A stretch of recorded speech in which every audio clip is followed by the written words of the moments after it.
Vous écoutez 3D-vous, l'émission podcast sur le pest control. Bonjour à tous et bienvenue dans 3D-vous, l'émission podcast sur le pest control. Et pour m'accompagner à chaque émission, le docteur Romain Lasseur est avec moi. Bonjour Romain. Bonjour Adrien. Je vous rappelle que cette émission est disponible sous son format de podcast sur Spotify ainsi que sur notre chaîne YouTube. Sans plus attendre, nous accueillons aujourd'hui Bachir Hamida et Renaud Pomelin. Merci et bonjour à vous. Bonjour. Bonjour. Bachir, vous êtes responsable technique des produits Enview France. Et Renaud, vous êtes chef de marché hygiène publique et hygiène rurale chez Enview France. Bonjour et merci d'avoir accepté notre invitation. Et pour ce numéro, le débat va concerner la thématique de la production de produits biocides. 3D-vous, c'est votre podcast et ça commence maintenant. Vous écoutez 3D-vous, l'émission podcast sur le pest control. Romain va commencer avec l'actualité du mois. Tout d'abord, on a eu cette jeune étudiante de Rouen qui a vu son logement du Crous envahi de punaises de lit. Un phénomène qui est malheureusement pas anodin, mais comment est-ce possible que ce soit si fréquent dans ce type de logement ? Merci pour cette question Adrien. Je dirais que globalement la punaise des lits elle connaît une forte croissance en France et indépendamment du milieu étudiant. On a entre 1,2 et 1,4 millions de Français qui sont concernés par cet insecte-là, une infestation de cet insecte-là chez eux par an, que ce soit en milieu hôtelier, que ce soit chez des particuliers après un voyage. Donc rien d'anodin chez les étudiants dans la mesure où c'est des espaces à forte promiscuité, beaucoup de gens sur une même surface, avec des gens qui passent d'une chambre à l'autre pour des questions de révision. Et donc une fois que la punaise est bien installée et a infesté une chambre, si elle n'est pas traitée, elle a la capacité de se transporter avec nous. Donc le milieu estudiantin, il a la particularité de recevoir des jeunes qui échangent beaucoup et qui ont parfois pas les moyens non plus de pouvoir faire traiter leur appartement, qui s'y prennent tardivement en pensant que acheter des produits tout seul ou essayer de s'en sortir tout seul avec des remèdes de grand-mère qu'ils voient sur internet, ça va fonctionner. Et puis finalement on se retrouve avec une forte infestation qui déborde dans les chambres à côté, qui déborde chez les copains parce qu'on va chez les copains réviser, et donc on a le cocktail pour pouvoir avoir ce type d'invasion. Ouais. Mais comment ça se passe ? Il faut se tourner vers la direction du Crous, du coup ? Dans tous les cas, il faut réagir vite. Il faut réagir vite. La moindre piqûre, il y a à peu près 30% des gens qui sont pas réactifs aux piqûres, c'est-à-dire qu'ils vont se faire piquer sans symptômes dermatologiques. C'est-à-dire quand même 70% réagissent à ces piqûres. Donc à partir du moment où on commence à être piqué, c'est le fait souvent d'un ou quelques individus. C'est là qu'il faut réagir. Et réagir, ça veut dire pas forcément tester tous les cocktails qu'il y a sur Internet, mais faire intervenir un professionnel, quoi. Ok, très bien. Autre actualité qui sera directement ma question, comment cela se fait-il qu'il y ait encore autant de moustiques durant cette saison ? On a vécu une saison exceptionnelle. Alors, réchauffement climatique, probablement. On voit bien que la température à la surface de la planète augmente un petit peu tous les ans. Donc, on est dans une phase d'augmentation de la température moyenne à la surface de la Terre.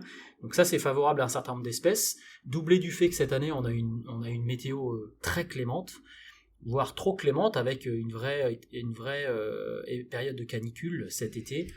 Donc tout est vraiment favorable à l'émergence des moustiques et à leur tenue dans le temps. Plus il fait chaud longtemps, plus les moustiques vont rester, avec la particularité aussi que le moustique est en train de s'installer partout, et lui, il aime bien, comme tous les autres moustiques, aime bien s'installer dans des zones chaudes. Il faut qu'on se protège du coup.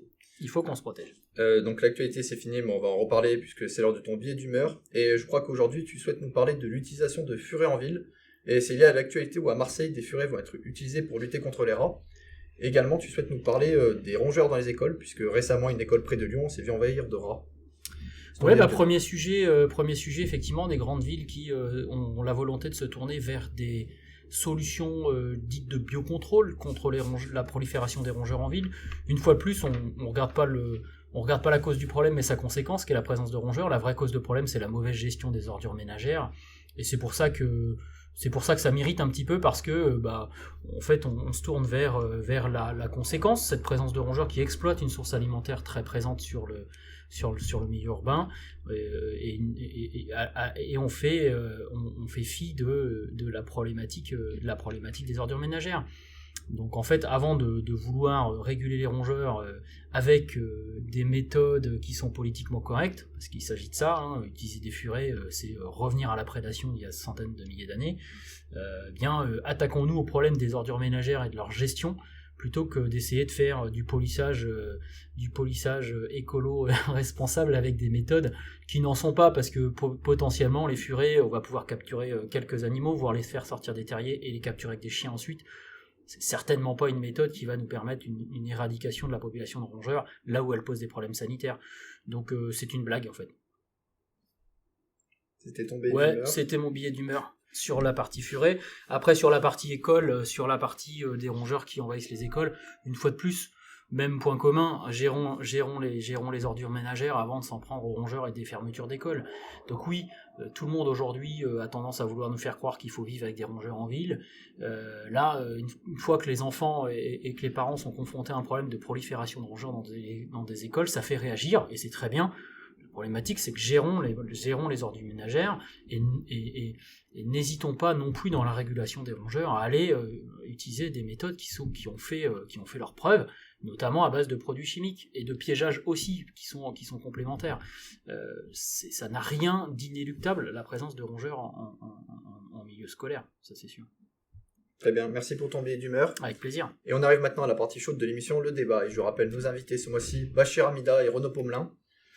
Donc pour ce numéro, notre débat va tourner autour de la thématique de la production de produits biocides. Bachir, Renaud, tous deux, vous venez de Bayer, qui est récemment devenu Enview France. Première question, pourquoi cette transition et quelles conséquences sont attendues? Également, en quoi consiste exactement votre profession? Ouais, votre job, quoi, c'est assez intéressant.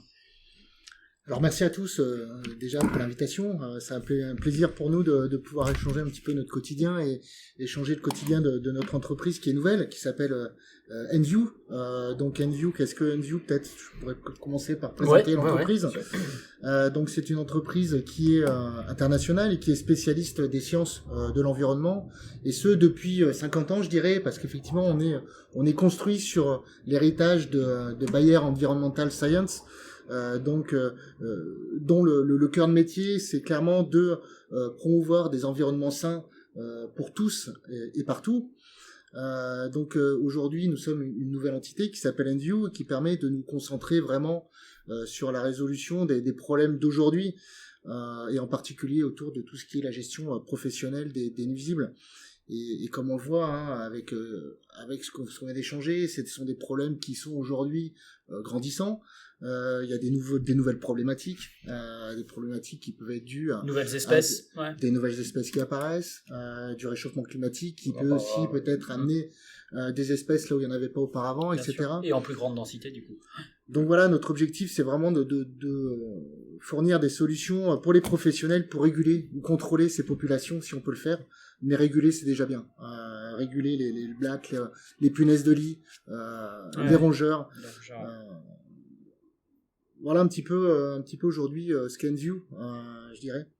Ok, d'accord. Bah merci Renaud pour cette présentation d'Enview ex Bayer. On a compris que c'était désormais une société indépendante, autonome, focalisée essentiellement sur son expertise de départ qui est la gestion de l'hygiène publique, avec des produits hérités d'il y a 50 ans du passé de Bayer, mais aussi des produits qui vont être innovants, j'imagine, dans le futur. Mais votre job à vous êtes Enview France. Enview, juste pour peut-être clarifier, ça veut dire quoi Enview? C'est la contraction de environnement et de view. Okay. Donc on a une réelle vision de l'environnement, et notre ambition c'est clairement de protéger les espaces que la nature et que la société partagent aujourd'hui. Et ça de manière durable. On verra à travers l'innovation qu'on va produire. Oui, intéressant, parce que c'est une note qu'on sent dans le nom Enview, mais quand c'est expliqué, effectivement, on sent bien la dynamique.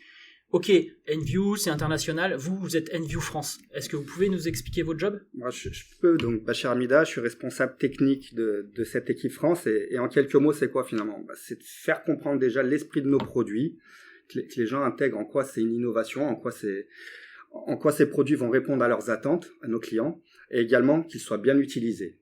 Déjà, moi, je dirais, mes deux grandes missions, c'est ça. Ouais. Après, au quotidien, c'est quoi? Ça va être de l'aide aux équipes marketing, réglementaires pour la mise en place de documents. Ça va être également former les utilisateurs finaux, nos clients, et également nos distributeurs qui vont déployer leurs commerciaux sur le terrain afin qu'ils puissent expliquer concrètement nos produits, comment ils s'utilisent. Et également, voilà, ça va aussi passer par de la mise en place d'essais avec des organismes extérieurs comme le vôtre, ou également comme des organismes privés en interne, interne. Donc voilà, donc ça, ou avec même des clients finaux. Donc on va mettre en place ce type d'essai-là, et l'objectif, c'est vraiment voilà de déployer ces produits-là au niveau France, parce que ces produits sont développés à un niveau international, voire européen, et on sait que les pratiques d'un pays à l'autre sont diverses et variées. Bien sûr. Donc à partir de là, nous, notre objectif, c'est de le mettre en place. Alors excuse-moi Bachir, je te coupe, d'accord, on a compris ton métier qui était focalisation sur l'efficacité et l'innocuité environnementale des produits, c'est-à-dire pas d'impact des produits. Quand tu parles de clients, c'est qui tes clients? Voilà, alors aujourd'hui déjà, sur quel segment on est présent? Déjà, on va être présent sur plusieurs segments, ça va être de l'hygiène publique, de l'hygiène rurale et également les espaces verts. Donc, où effectivement nos clients, ça va être aussi bien des PCO, des applicateurs hygiénistes. D'accord. Et également, ça va être des applicateurs espaces verts, des greenkeepers, des intendants de terrain de sport. Donc d'accord. Voilà, et des éleveurs, j'imagine. Et des éleveurs également. Ok, alors ça, du coup, bien compris Bachir, quand on parle de segment de marché, Renaud, toi ton job, c'est comment t'appréhendes ces différents marchés et ton job vis-à-vis de ces marchés-là? Alors moi, mon job en tant que responsable marketing, c'est aussi je dirais de refléter la stratégie de l'innovation de l'entreprise. C'est apporter des nouvelles solutions, comme disait Bachir aussi, accompagner les clients, partager notre expertise bien entendu, mais c'est aussi travailler autour de l'innovation, et on ira un peu plus tard sur ce qu'on peut amener sur le marché aujourd'hui. Mais l'innovation, pourquoi l'innovation? Parce qu'aujourd'hui des gens, il y a une entreprise qui dédient, je crois que c'est 6% de notre chiffre d'affaires dans l'innovation. C'est pas rien, 6%, hein, c'est un petit peu plus important que la plupart des entreprises, que ce soit de notre secteur ou d'autres secteurs d'activité aussi. Mais voilà, dans le but d'apporter des nouvelles solutions qui répondent à ces nouveaux besoins, mais aussi bien entendu d'améliorer les pratiques sur le terrain, parce qu'il y a des besoins d'accompagnement. Et donc ça, c'est aussi le job du marketing. Parce que les enjeux sanitaires sont toujours présents. Donc voilà, il y a des attentes réglementaires aujourd'hui qui évoluent. Et nous, notre objectif, c'est quand même de répondre à ces attentes-là avant tout. Ouais, bien sûr, et surtout dans un contexte dans lequel on a une recrudescence d'un certain nombre d'espèces, doublé du fait qu'on a 2 nouvelles espèces qui s'introduisent dans ces segments d'activité, le moustique tigre, le frelon asiatique, les chenilles processionnaires qui sont en forte recrudescence également. Donc, ok, bien compris, vous êtes Renaud identifie le besoin du marché en relation avec ses clients, avec les distributeurs, et Bachir, toi, tu es là pour promouvoir l'innovation de l'entreprise sur le plan technique et sur le plan de l'accompagnement des bonnes pratiques. Voilà, tout à fait. Moi, je me situe entre le client et la R&D. En fait. D'accord, super. Bien compris. Justement, en tant que fabricant de produits biocides, sur quel point on va axer le marketing et la communication de ces produits? Techniquement, en fait, quelles vont être les évolutions de la gamme, métiers? Alors, moi, je peux rebondir là-dessus. Ouais, voilà, il y a aujourd'hui, pour moi, il y a trois grosses pistes. Il y a trois gros enjeux, on va dire. C'est à la fois de faire évoluer par des nouvelles matières actives, des matières actives qui répondent à certains critères au niveau environnementaux. Donc ça va être ce qu'on appelle notre gamme Harmonix. C'est pour ça que souvent on entend Harmonix, Inspire, Harmonix. Ouais, c'est une marque ombrelle. C'est une marque ombrelle, effectivement. Harmonix, c'est une marque ombrelle qui en fait est dédiée à des solutions qui sont soit avec des matières actives issues de la nature. Ça peut être aussi des modes d'action qui sont mécaniques. Ouais. Donc voilà, on sort un petit peu de la chimie traditionnelle. Complémentaire, quoi, ce que vous faisiez jusque-là. Voilà, tout à fait. Donc ça va être des matières actives d'origine végétale, d'origine minérale, d'origine organique. Ça peut être l'exemple, par exemple, on lance un nouveau produit fongicide gazon qui s'appelle le Harmonix Turf Defense à base de Bacillus amyloequifaciens, une bactérie naturelle. Ça va être également le Harmonix Inspire qui est à base d'un pyrète naturel, ou le Rodent Pace à base de cholécalciférol à base de vitamine D3. Une molécule qui, pour le coup, est complètement disruptive avec ce qui existe aujourd'hui sur le marché avec les anticoagulants. Bien sûr. Donc avec ce type de produit, on apporte vraiment une alternative chimique à ce qui existe aujourd'hui sur le marché. Moins d'intoxication, pas de résistance. Donc, donc c'est à la fois de répondre à ces enjeux sanitaires, d'avoir le même niveau d'efficacité. C'est quand même ça déjà la base, de répondre à ce niveau-là pour nos clients qui puissent intervenir et régler les problèmes. Je suis complètement d'accord, je suis complètement en phase avec toi parce que c'est vrai qu'aujourd'hui il ne faudrait pas, pour des questions uniquement de marketing ou des questions politiques, mettre en marché des solutions qui par ailleurs ne répondent pas aux enjeux d'efficacité. C'est la base. Parce que vos clients qui sont les professionnels de l'hygiène, eux attendent de l'efficacité avant tout, parce qu'ils ont aussi un devoir d'efficacité auprès de leurs clients finaux. Et donc c'est pas juste une volonté de répondre à la réglementation, parce que la réglementation nous force à le faire, et nous, j'ai envie de dire, ça nous pousse aussi à le faire, mais également ce sont nos clients avant tout qui nous ont émis ce besoin. Donc nous, c'est aussi manager la résistance. Il y a de plus en plus de problèmes de résistance. Donc ça passe par ce premier levier-là qui est d'apporter des nouvelles matières actives, on va dire, de cette gamme Harmonix. Ça va être également de continuer à travailler nos matières actives chimiques, car on ne sort pas de nos matières actives chimiques, ça c'est important de le dire. Ça reste des outils dans la boîte. Ça reste des outils dans la boîte à outils, mais on va les travailler sur des nouvelles formulations afin de pouvoir diminuer les quantités de matières actives présentes à l'intérieur. 2 exemples concrets, Chowtrin Partix. Grâce à cette formulation innovante, la formulation Partix brevetée, on a pu diminuer par 2 la quantité de matière active et garder la même efficacité, encore une fois, j'insiste. Et également, une innovation qui arrive l'an prochain, le Racuma Expert, qui est l'acumatétralyl, le Racuma pâte, où on a retravaillé complètement la formulation et la recette de pâte, et on a pu diminuer par 10, et je dis bien par 10, la quantité de matière active tout en conservant la même efficacité. Ouais. C'est important que tu précises ça, Bachir, parce qu'aujourd'hui, il y a des enjeux vraiment et des orientations qui doivent être prises. Aujourd'hui, on peut pas arriver sur le marché avec des produits comme il existait il y a 20 ans de ça, avec des produits extincteurs. Non seulement parce que la société évolue, mais parce qu'il y a des vraies prises de considération aussi des fabricants, des autorités bien entendu, qui peuvent aujourd'hui amener des contraintes d'homologation qui n'existaient pas il y a de ça déjà, ne serait-ce que 10-15 ans. C'est la traduction de ce qu'on voit aussi sur les réseaux, de la pression sociétale sur ces questions de la place de la chimie, je dirais. Tout à fait. Mais aujourd'hui, c'est un outil dans la boîte à outils. Mais ce qui est important, vous parliez d'efficacité tout à l'heure, Bachir précisait qu'on se doit d'apporter des solutions efficaces. Il ne faut pas oublier que nos produits qu'on met en marché sont réglementés. Ils passent par des processus d'homologation.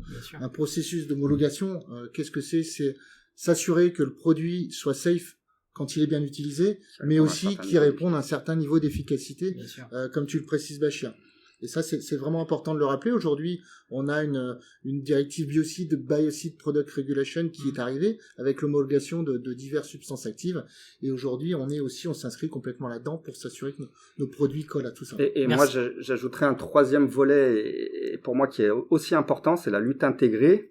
Donc, on parle d'IPM, d'Integrated Pest Management, c'est d'arriver donc avec tout un ensemble de solutions pour traiter une problématique et quelque part minimiser la solution curative. Donc on passe par de la détection de plus en plus, et nous effectivement on travaille sur ce type d'approche-là, et on a diagnostic, tu veux dire, voilà, des outils diagnostiques, de la prévention, plus de détection, en fait, de la détection plus précoce, et on a un outil qui va arriver qui s'appelle le Bed Bug Inspector, donc qui sera un outil pour la détection de punaises de lit, ou le DPM, où je peux laisser Renaud toucher 2 mots sur ces outils-là. On travaille vraiment sur des nouvelles solutions qui viennent accompagner les produits, parce que on peut pas, comme tu disais, le mot extincteur, on peut pas utiliser des extincteurs tout le temps. C'est pas possible. Le préventif, ça fait partie de la lutte. Tu parlais tout à l'heure, Romain, de retirer tout ce qui était poubelle, etc. S'assurer que les déchets soient pas présents. Évidemment, ça commence par là, mais ça commence aussi par la détection précoce des premières infects et de les infestations. Dans le cas des punaises de lit, tu mentionnais un nouvel outil qui va arriver. On va arriver avec une belle innovation qui va permettre de détecter les prémices d'une affectation de punaises de lit à la façon d'un test anti-Covid, on va dire, avec un système qu'on peut utiliser. Qu'on veut tous, quoi, de la colorimétrie, c'est rose ou c'est bleu. Et c'est exactement ça. Avec un super niveau de fiabilité, c'est surtout ça aujourd'hui, parce que finalement on voit des choses émerger, mais encore une fois, on a à cœur d'apporter de la fiabilité et de l'expertise. Là, on est des professionnels qui travaillons pour des professionnels. Voilà. Ok, c'est bien le marketing, ok, c'est bien le politiquement correct, ok, c'est bien tout ce verdissement des solutions, mais il y a une solution sur laquelle on est attendu, c'est l'efficacité, quoi qu'il en soit. Et donc c'est vrai que c'est bien parce qu'on sent que le mot efficacité il est quand même au cœur de toutes vos phrases, de toutes vos paroles, et ça c'est le prérequis pour pouvoir être séduisant pour les professionnels qui vont l'avoir utilisé.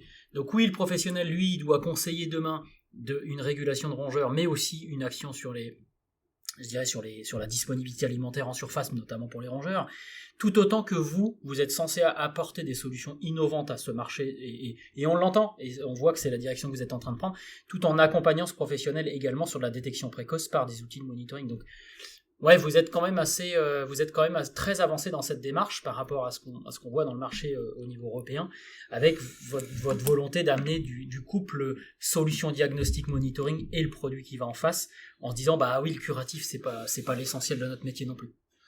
On a la chance de faire partie d'une entreprise internationale qui expérimente aussi dans différents pays.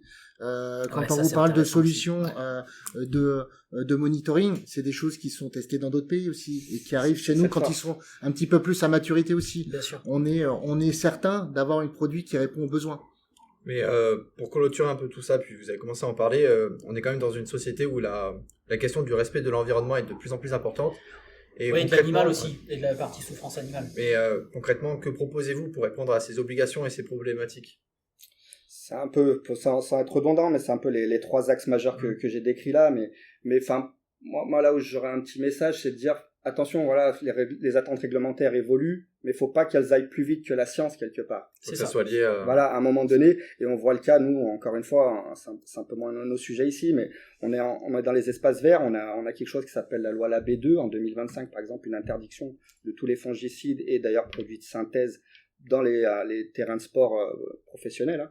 Et quelque part, aujourd'hui, la filière, la profession elle-même dit on ne sera jamais prêt. On n'a pas suffisamment de solutions. Donc attention, il faut que les choses évoluent ensemble, aussi bien avec la réglementation qu'avec la technique, la science et les attentes sociétales. Pour moi, voilà, c'est le message clé. Pour compléter ce que dit Bachir, voilà, on est vraiment dans le travail de développement de solutions plus respectueuses de l'environnement, de l'environnement au niveau de l'impact que peuvent avoir les produits, d'où la gamme Harmonix, etc. Mais il y a aussi ces innovations produits, comme par exemple sur le marché des rodenticides, avec des solutions qui arrivent, qui vont clairement représenter moins de risques aussi pour les espèces nocives, par exemple.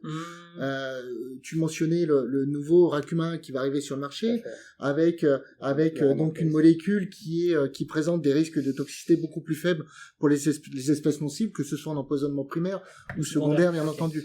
C'est le cas aussi pour le cholécalciférol, avec des risques d'empoisonnement secondaire qui sont beaucoup plus limités. Et ça, c'est important. C'est important d'arriver avec ce type de solution aujourd'hui. Ok, en tout cas, merci pour votre témoignage. Je crois que c'est très clair. On a bien compris qui était Enview et la volonté, en tout cas le développement stratégique de cette nouvelle société, les volontés de se focaliser sur une expertise très claire autour du biocide et de l'hygiène publique. Si on a un petit message notamment à faire passer, mais dans ce que vous dites, et je partage complètement, c'est un petit message aux autorités en disant n'allons pas plus vite que la musique. On a bien compris qu'on a une pression sociétale aujourd'hui sur l'environnement, sur le bien-être animal, sur la nécessité d'être moins impactant sur l'environnement avec les solutions de régulation. Mais ne mettons pas tout à la poubelle. Déjà, d'une part, tout n'est pas à mettre à la poubelle parce qu'on a des solutions qui apportent une vraie plus-value dans le quotidien des quelques 70 millions de Français, parce qu'on parle de Enview France aujourd'hui, mais laissons également le temps à l'industrie d'innover avant de retirer les solutions qui sont disponibles dans le marché, parce que laissons les filières s'adapter à la volonté d'innovation. Tout à fait, le combat est le même pour toutes les industries, hein. On parle pour Enview, mais c'est la même chose pour les autres compagnies. J'ai envie de dire, en 2 mots, ménageons la transition. Voilà, allons-y en douceur. On peut pas passer d'un tout chimique à un tout biologique du jour au lendemain. Et y compris pour les applicateurs, c'est des produits. Enfin, on parle de mon métier responsable technique aujourd'hui, c'est un métier qui se complexifie en termes d'explication de produits. On a différentes casquettes. On va travailler avec des bactéries, avec des produits, des produits de biocontrôle des insectes. Voilà, donc le métier se complexifie. Il faut expliquer de plus en plus aux gens comment utiliser ces produits-là. C'est des produits qui sont toujours plus difficiles à utiliser. Donc voilà. Et puis qui demandent des changements de pratique aussi. Ouais. Donc ça, nous, on tient notre rôle là-dessus. On accompagne nos utilisateurs dans le changement des pratiques. J'ai en tête notamment l'interdiction de l'abattage permanent qui a changé un petit peu les pratiques et la donne sur le terrain, c'est clair. Voilà. Qui est plutôt perçu assez positivement aujourd'hui. Ça fait toujours évoluer le métier. Et puis ça permet de tenir en permanence l'élastique tendu de l'industrie qui doit innover en permanence, et on le sent dans tout ce que vous dites, on le sent. Néanmoins, il y a aussi une grande particularité que j'aimerais souligner entre ton métier, Bachir, et le métier d'autres industries, c'est qu'on travaille sur la santé publique. On travaille avec des potentielles bestioles qui transmettent des maladies. Donc on ne peut pas s'amuser à jouer avec ça et à gérer une transition du tout chimique vers le tout biocontrôle avec rien au milieu. Parce que sinon, au milieu de ça, on a des gens qui souffrent au quotidien, de manière silencieuse, parce que tout le monde n'arrive pas à aller à la télé, mais on a des gens qui souffrent en silence parce qu'ils sont victimes au quotidien de ces espèces envahissantes.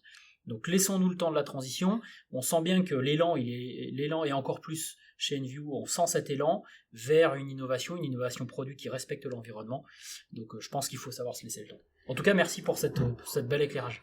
Nous arrivons à la fin de notre émission. Bachir, Renaud, merci encore pour avoir accepté notre invitation. Merci. Et Romain, merci à toi.